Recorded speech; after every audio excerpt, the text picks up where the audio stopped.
Good morning, good evening, good afternoon, good morning if you're watching this live. Welcome. Here we are for another study of one of the books of André Luiz called Green Light. So here we have the wise words of André Luiz through the blessed mediumship of Francisco Cândido Xavier. And today we're going to talk about chapter 30. And André Luiz titled this chapter Ways to Always Help.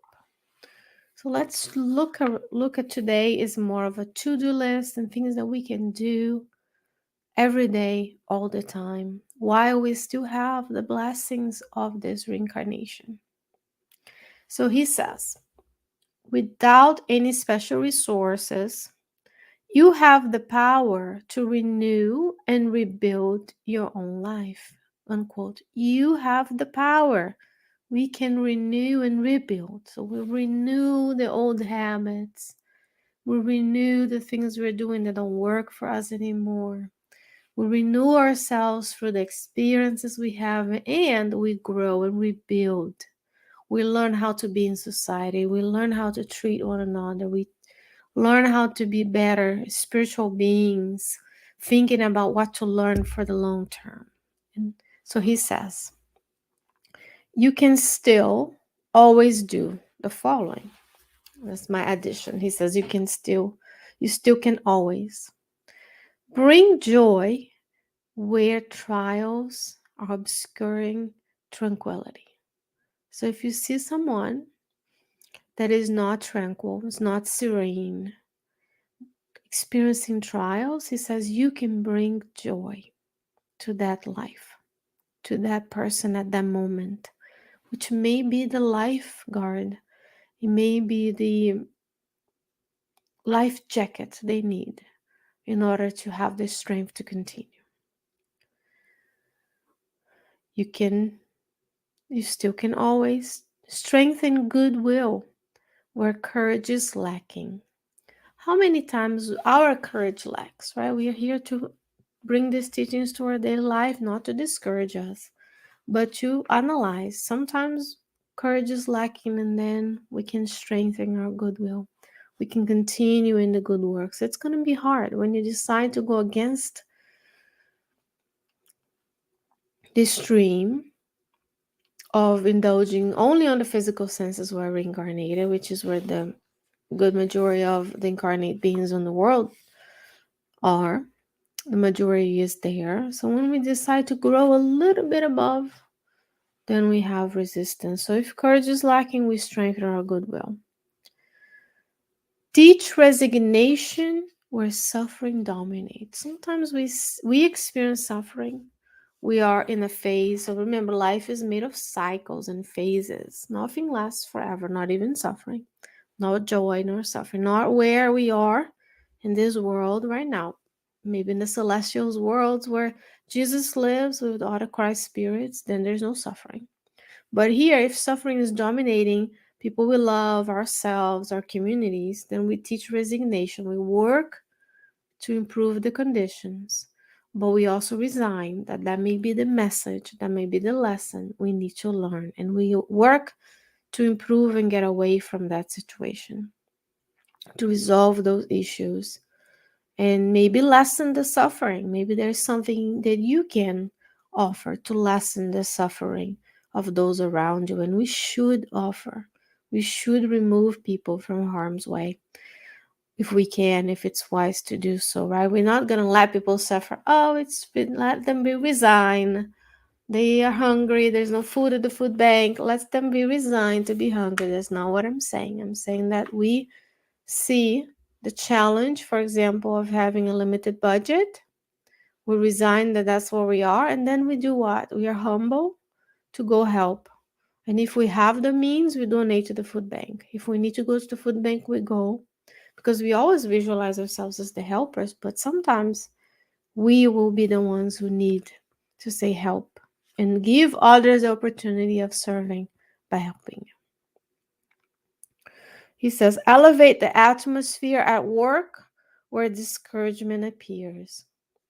Many times we see that discouragement comes to spiritist groups, for example. Oh, not as many people. I don't have as many pretty Instagram images. I can't put videos of 50,000 people in an audience. No, discouragement is where you are today, is where you need to serve. So we elevate the atmosphere by reminding folks of the responsibilities, the role that each and every group has in this planet. This is a good one. Be able to find blessing amongst censure and criticism, unquote. So, how many times today, especially nowadays, that's really easy. I'm counting how many um, ways to help is going to present it to us today. How many are criticizing and censuring others without looking at the speck in their own eyes?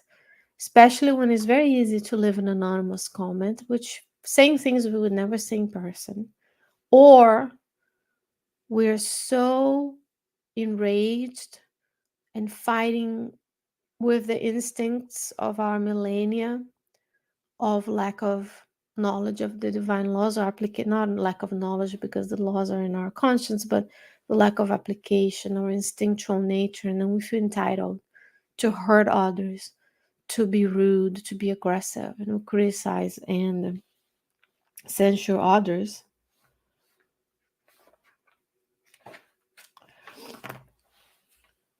We need to be the ones who find blessings even when we're criticizing, and we need to be the ones who stop the evil. Because if we see people being bullied and criticized and censured and we don't do anything, there's no neutral. There's only doing good or not doing good. So that's a lot of food for thought. Plant the flower of patience in the thorn bush of irritation. When we feel irritated, someone cut you in traffic. Maybe your coffee wasn't done right. Maybe you left late because someone in your house wasn't ready. So when that irritation comes, which is a thorn bush, what do thorns do, friend? They hurt others. They protect the plant. But when you touch it, it hurts you. So that's when we plant the flower of patience or tolerance. The word he uses is patience. So when we are irritated, we breathe in and out, we activate our parasympathetic nervous system.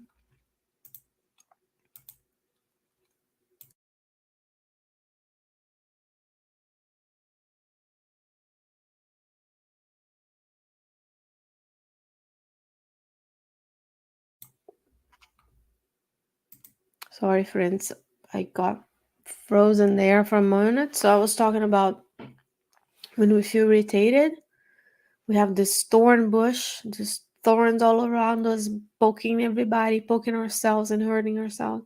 Then we plant the seed of patience. And we have it within us, the inbuilt system that we can calm ourselves, lower our heart rate, lower our breathing, so on and so forth.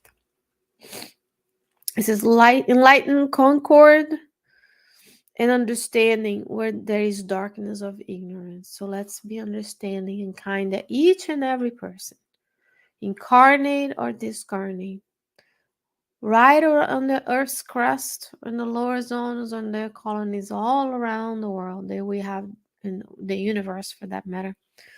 If we think about our blue planet, we are in different levels of evolution.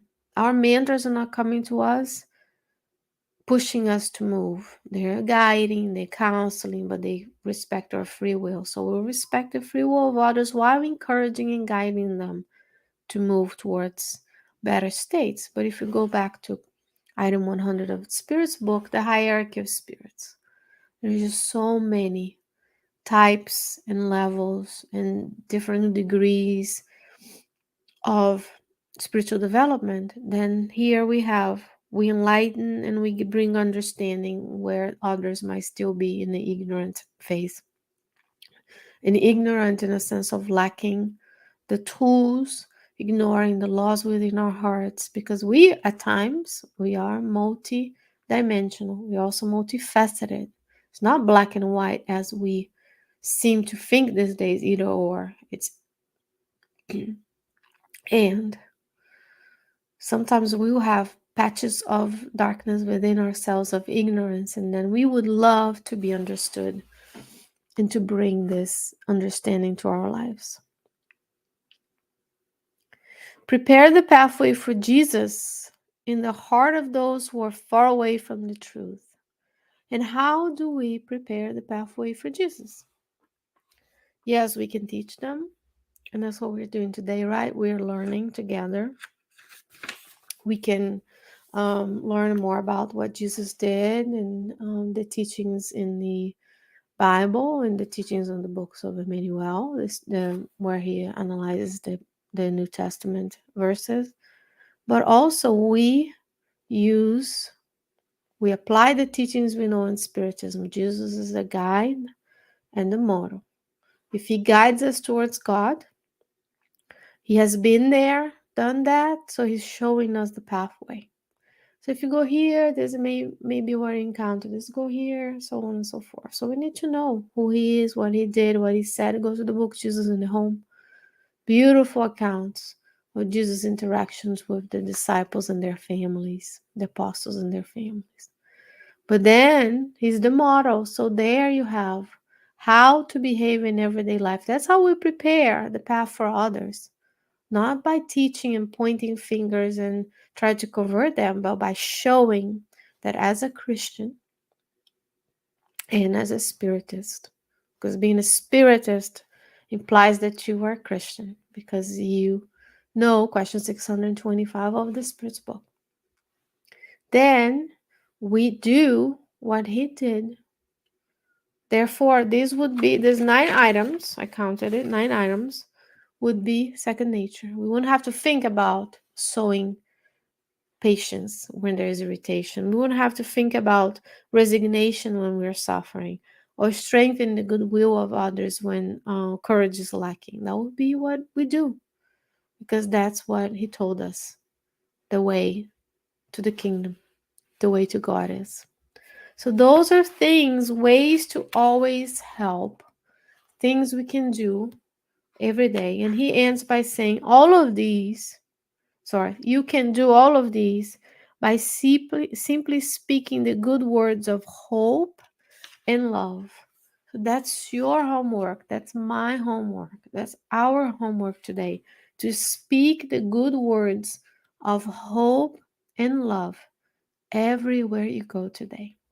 Be mindful, be hopeful, be kind, be understanding. Lift those up who are fallen. Serve, serve, serve. Ways to help always.